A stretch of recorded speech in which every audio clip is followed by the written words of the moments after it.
¿Me vas a dejar morir si me hieren en el camino? Probablemente. Puedes haber visto su historia 20 veces y aún así haberte perdido lo más inquietante de toda la relación entre Arya y el perro. Su ritual nocturno no era un mecanismo de defensa psicológico, era una consagración, una ofrenda repetida, noche tras noche, dirigida a una divinidad que Arya ni siquiera sabía que existía, y el perro, sin saberlo, fue el primer enviado de esa divinidad en su vida. Hoy vamos a hablar de algo que lleva años escondido en plena vista dentro de Juego de Tronos, algo que conecta la primera temporada con el final de la serie de una manera que la mayoría de la gente nunca procesó del todo. Arya Stark no sobrevivió a Westeros por suerte. No sobrevivió porque fuera la más rápida, ni la más astuta, ni porque tuviera los mejores maestros. Sobrevivió porque algo o alguien la fue moldeando con una precisión que solo se entiende cuando unes todos los puntos al mismo tiempo. Y el primer punto no está en Bravos, no está en la casa de blanco y negro, está en una noche oscura a la intemperie, cuando una niña aterrorizada empezó a murmurar nombres en la oscuridad antes de cerrar los ojos. Cersei, Joffrey, Ilyn Payne. Lo hacía cada noche, con el mismo orden, sin saltarse ninguno. Y durante años, todos los que veían la serie interpretaron eso como lo que parece a simple vista. Una niña traumatizada buscando control sobre una situación que la desbordaba. Una forma de no olvidar, una promesa que se hacía a sí misma para no rendirse. Pero cuando entiendes cómo funciona la religión del Dios de las muchas caras, cuando entiendes la estructura interna de la fe de los 7, esa interpretación se queda muy corta. Lo que Arya estaba haciendo tenía una forma que va mucho más allá de la psicología infantil. Estaba rezando, solo que todavía no lo sabía. Capítulo 2. Una lista o una letanía.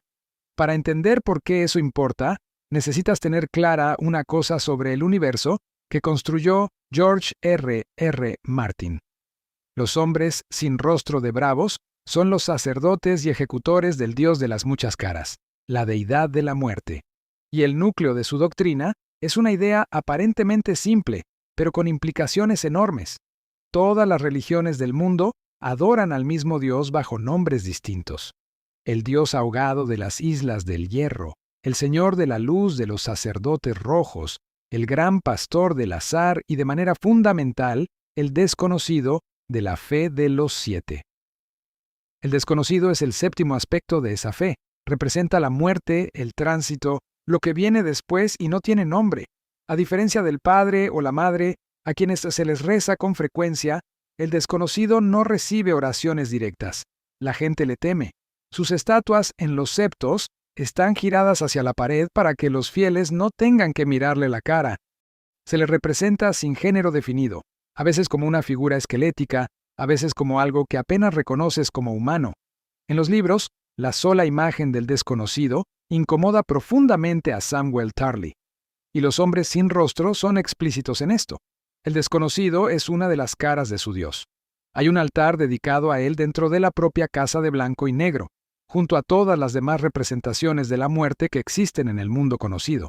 Cuando los hombres sin rostro dicen Valar Morghulis, todos los hombres deben morir. Están diciendo exactamente lo mismo que la fe de los 7 dice cuando reconoce al desconocido. La muerte llega para todos, sin preferencias, sin juicios, sin excepciones. Ahora viene la parte que casi nadie conectó.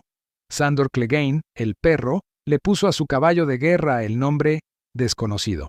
Eso está confirmado tanto en los libros como en la serie.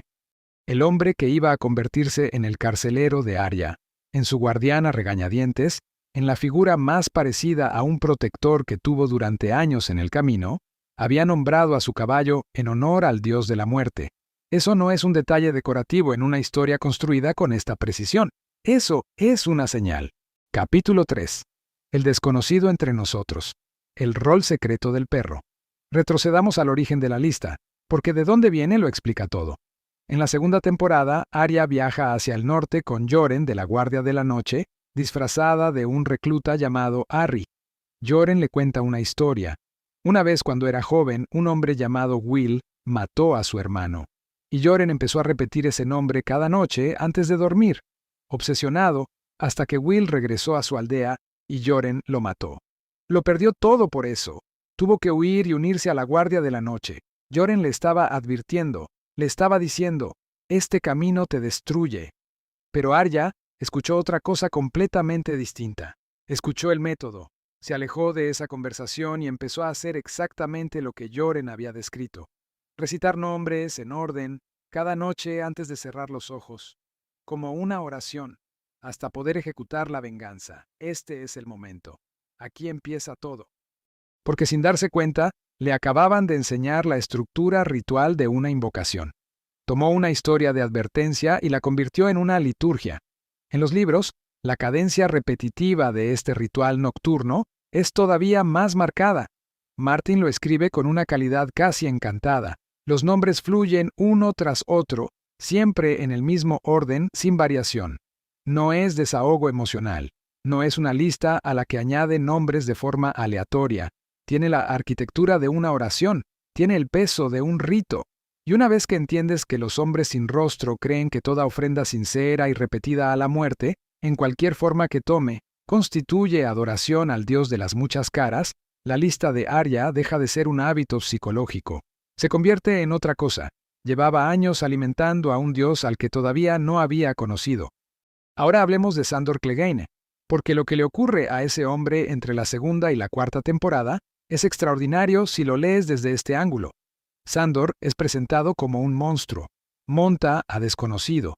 Su caballo, con nombre de Dios de la muerte, ha servido como arma personal de Joffrey. Asesinó a un niño llamado Mika, el hijo del carnicero, por órdenes de Joffrey. Lo derribó a caballo y lo cortó casi en dos, y no mostró ningún remordimiento. Su única respuesta cuando lo confrontaron fue: corrió. No muy rápido. Está en la lista de Arya casi desde el principio. Ella pronuncia su nombre cada noche. Ha decidido que va a morir. Y entonces ocurre la batalla del Aguas Negras. Sandor, que tiene un terror patológico al fuego, porque su propio hermano le aplastó la cara contra unas brasas ardientes cuando eran niños por un juguete de madera que Gregor había descartado, pero se negaba a dejar tocar, se encuentra rodeado de fuego valirio en el Aguas Negras. Se quiebra. Deserta. Entra borracho y destrozado en la habitación de Sansa, le ofrece llevarla al norte, a Invernalia. Ella se niega, él se va sin ella. Y lo que esa escena te dice es que todo lo que mantenía funcional a Sandor Clegane acaba de arder con el Aguas Negras. Capítulo 4. ¿Por qué el perro no podía morir? Sandor abandona Desembarco del Rey, y casi de inmediato, como atraído por algo que no controla, acaba en el círculo de Arya. La encuentra en la posada del cruce, la agarra. Y a partir de ese momento, sin que ninguno de los dos lo entienda del todo, no pueden escapar el uno del otro. Aquí es donde la dinámica se transforma en algo que ninguno de los dos personajes comprende plenamente. Sandor intenta llevarla al norte, con su familia. Pero la familia sigue muriendo. Intenta a los gemelos durante la boda roja y los Stark son masacrados. Intenta el nido de águilas para venderla a su tía Lysa Tully, y Lysa ya está muerta. Cada puerta se cierra, cada refugio desaparece. El mundo a su alrededor se colapsa a un ritmo sistemático, y sin embargo, los dos siguen sobreviviendo, siguen caminando, siguen moviéndose a través de un Westeros que parece diseñado para hacerlos pasar por una experiencia muy específica. En los libros hay un periodo en el que Sandor y Arya se instalan en una pequeña aldea en las tierras de los ríos. Él trabaja como guardia para los aldeanos, construyendo una cerca de madera alrededor de sus hogares, haciendo labor honesta sin quejarse. Arya ayuda. Se instalan en algo que casi parece doméstico, y es durante ese periodo cuando ves con claridad lo que estaba ocurriendo entre ellos. Él no la estaba protegiendo en ningún sentido convencional, la estaba educando. Cada lección brutal y cínica que le daba sobre la realidad de la violencia, sobre la deshonestidad de los caballeros, sobre cómo funciona el mundo de verdad, le estaba arrancando las ilusiones una por una. Y en la fe de los 7, el desconocido no solo arrebata la vida, el desconocido despoja de todo lo que eras antes de morir. Es lo desconocido, es la transformación, es aquello que te convierte en algo que no eras antes. Sandor estaba haciendo exactamente eso con Arya. Era el desconocido caminando a su lado. Hay una escena de la etapa de Arya en Bravos que la mayoría de la gente recuerda como referida al perro, pero que en realidad lo revela todo. Cuando Hakenaguar o la avispa interroga a Arya sobre su pasado, la someten al juego de las caras, donde debe responder sin mentir. Le preguntan por el perro. Arya dice que está muerto, luego se corrige. Arya Stark lo dejó morir. Estaba en su lista. Luego no estuvo. Ella lo borró. La avispa dice que suena confundida. Arya dice que lo estaba. Y entonces Arya grita que lo odiaba, y Jaqen la golpea por mentir. Lo grita de nuevo, la golpea de nuevo, lo dice una tercera vez, la golpea una tercera vez. Porque es mentira. Piensa en lo que eso significa dentro del contexto de la religión de los hombres sin rostro. La lista es una oración, una ofrenda sincera y repetida al Dios de la muerte. Los nombres están consagrados a la muerte. Y el perro, a pesar de estar en esa lista, a pesar de aparecer junto a asesinos y tiranos, fue eliminado deliberadamente por la propia Arya. Capítulo 5.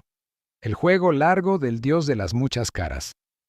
Ese acto de borrar un nombre no es misericordia, o al menos no es solo misericordia, porque dentro de la estructura que la historia ha construido, eliminar a alguien de la lista es la conclusión de otro tipo de transacción. Sandor había cumplido su función.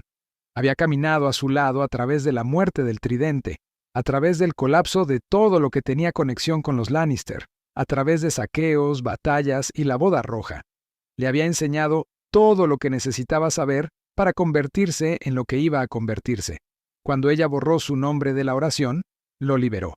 Y entonces se alejó caminando y lo dejó desangrándose en una ladera en las montañas. Y esto es lo fascinante del final del perro. En los libros, no muere como nadie esperaba. Lo dan por muerto tras una pelea brutal con hombres al servicio de la montaña. Le quitan a Desconocido, su caballo, el único símbolo físico que le quedaba de su identidad. Pero las pistas que Martin siembra a lo largo del texto, el sepulturero cojeante en la isla quieta, demasiado grande para ser cualquier otra persona, los detalles que se filtran desde el punto de vista de Brienne, sugieren con fuerza que Sandor sigue vivo, que ha encontrado algo parecido a la paz en un monasterio dedicado a la fe, que el servidor del desconocido encontró la gracia del desconocido. En la serie, sobrevive, se une a la hermandad sin estandartes, y al final baja al sur para enfrentarse a su hermano, la montaña zombie, un enfrentamiento entre dos hermanos que se había estado gestando desde el primer episodio. Gregor Clegane, reanimado, monstruoso, apenas humano, contra Sandor Clegane, que había pasado años siendo despojado de todo lo que lo convirtió en el monstruo que fue.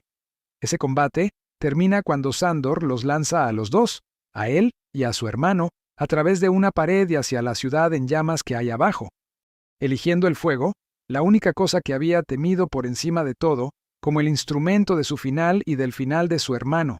Eligió el abrazo del desconocido en sus propios términos. Ahora seamos precisos sobre lo que todo esto hizo con el régimen Lannister, porque esa es la otra mitad de esta historia.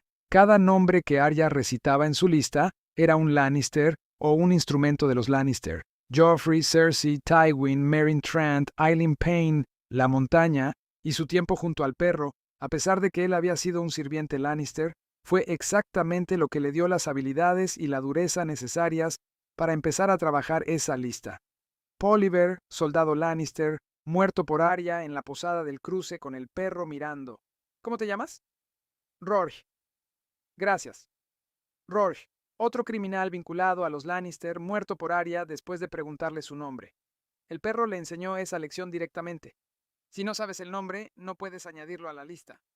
Ella aprendió. Preguntaba. Mataba. Capítulo 6. El caballo pálido de Arya y el Apocalipsis. Luego va a Braavos y se entrena con los hombres sin rostro, una organización que, según su propio canon, existe para servir al Dios de las muchas caras, el mismo Dios cuya cara es el desconocido, el mismo Dios al que Arya había estado rezando cada noche durante años sin saberlo. ¿Y qué hace cuando vuelve a Westeros? Lleva la cara de Walder Frey y mata a todos los hombres Frey del castillo en una sola noche. Los envenena a todos. Entrega la muerte a una escala que la brutalidad práctica del perro nunca hubiera podido alcanzar por sí sola. Luego, Cersei. Cersei no muere a manos de Arya. Muere aplastada por el derrumbe de la Fortaleza Roja. Un derrumbe que Arya presencia desde adentro, del que apenas escapa. La ciudad arde. El último bastión del poder Lannister se convierte en cenizas, y Arya sale de todo eso montada en un caballo pálido cubierto de polvo, con el aspecto de algo sacado de una pintura del Apocalipsis. Un caballo pálido emergiendo de la muerte. En el libro del Apocalipsis, el último jinete, el que representa a la muerte misma, monta un caballo pálido. En Westeros, Tyrion piensa en un momento dado que el desconocido ha montado su yegua pálida y cabalga hacia ellos. Y ahí está Arya, la niña que rezó a la muerte cada noche durante años, saliendo entre los escombros de la ciudad en ruinas, sobre un caballo blanco que aparece de la nada, rodeada de cadáveres. La serie te entrega esa imagen y sigue adelante. Pero vale la pena quedarse con ella un momento, porque eso no es una coincidencia. Es la historia diciéndote en qué se convirtió Arya. Y luego está el momento que lo ata todo. Temporada 8. La larga noche. Arya está escondida dentro de Invernalia mientras los muertos lo arrasan todo. Se ha separado de todos, corre, y entonces encuentra a Melisandre, la sacerdotisa roja que una vez le quitó a Gendry, que una vez estuvo en su lista. Melisandre la mira y le dice: «Veo una oscuridad en ti, y en esa oscuridad ojos que me miran, ojos marrones, ojos azules, ojos verdes, ojos que cerrarás para siempre». Y luego le pregunta: «¿Qué le decimos al dios de la muerte?». Y Arya responde sin dudarlo, recuperando la primera lección que Syrio Forel le enseñó cuando tenía 9 años en un patio de Desembarco del Rey. Hoy no. Eso es todo el arco comprimido en 2 palabras. Arya pasó años aprendiendo a servir a la muerte. Construyó una relación con ella. Cargó con su lista, entregó sus nombres, y en el momento exacto en que la muerte llegó en su forma más absoluta, el Rey de la Noche, la encarnación del fin último de todas las cosas, se giró y lo mató. La niña que rezó al dios de la muerte cada noche durante años, se plantó ante la muerte misma y le dijo: «Hoy no». Capítulo 7. La conclusión final. En ese momento no estaba huyendo de la muerte, era su igual. Nada de esto fue accidental, y nada de esto empezó en Braavos. Empezó con la historia de Yoren sobre el nombre que repetía por las noches. Empezó con una niña que malinterpretó una advertencia como un conjunto de instrucciones. Empezó con un ritual nocturno que tenía toda la arquitectura de una invocación, porque eso es exactamente lo que era. Sandor Clegane, el hombre cuyo caballo llevaba el nombre de la muerte, el hombre que caminó a su lado a través de muerte tras muerte en el camino, fue el primer instrumento de ese ritual. No sobrevivió a situaciones imposibles porque tuviera suerte. Sobrevivió porque tenía un papel que cumplir. Y cuando ese papel quedó completo, Arya se alejó de él sin misericordia. Porque la misericordia nunca fue el punto. La conclusión lo era. El perro se convirtió en el perro cuando su hermano quemó su cara. Arya se convirtió en lo que se convirtió caminando con el hombre quemado que montaba el caballo de la muerte a través de un reino en llamas, aprendiendo cada lección oscura que el camino tenía para enseñarle. Eso es lo que la historia construyó en silencio durante 8 temporadas, justo delante de ti. La lista siempre fue una oración. El perro siempre fue el instrumento del desconocido, y Arya Stark siempre iba a ser quien cerrara los ojos que el dios de las muchas caras llevaba años esperando. Si llegaste hasta aquí, ya ves Juego de Tronos de una manera distinta a como lo veías cuando le diste al play a este video. Déjame en los comentarios el nombre que tú le habrías añadido a la lista de Arya. No uno real, claro, sino el personaje de la serie que crees que se quedó sin su merecido antes de que todo terminara.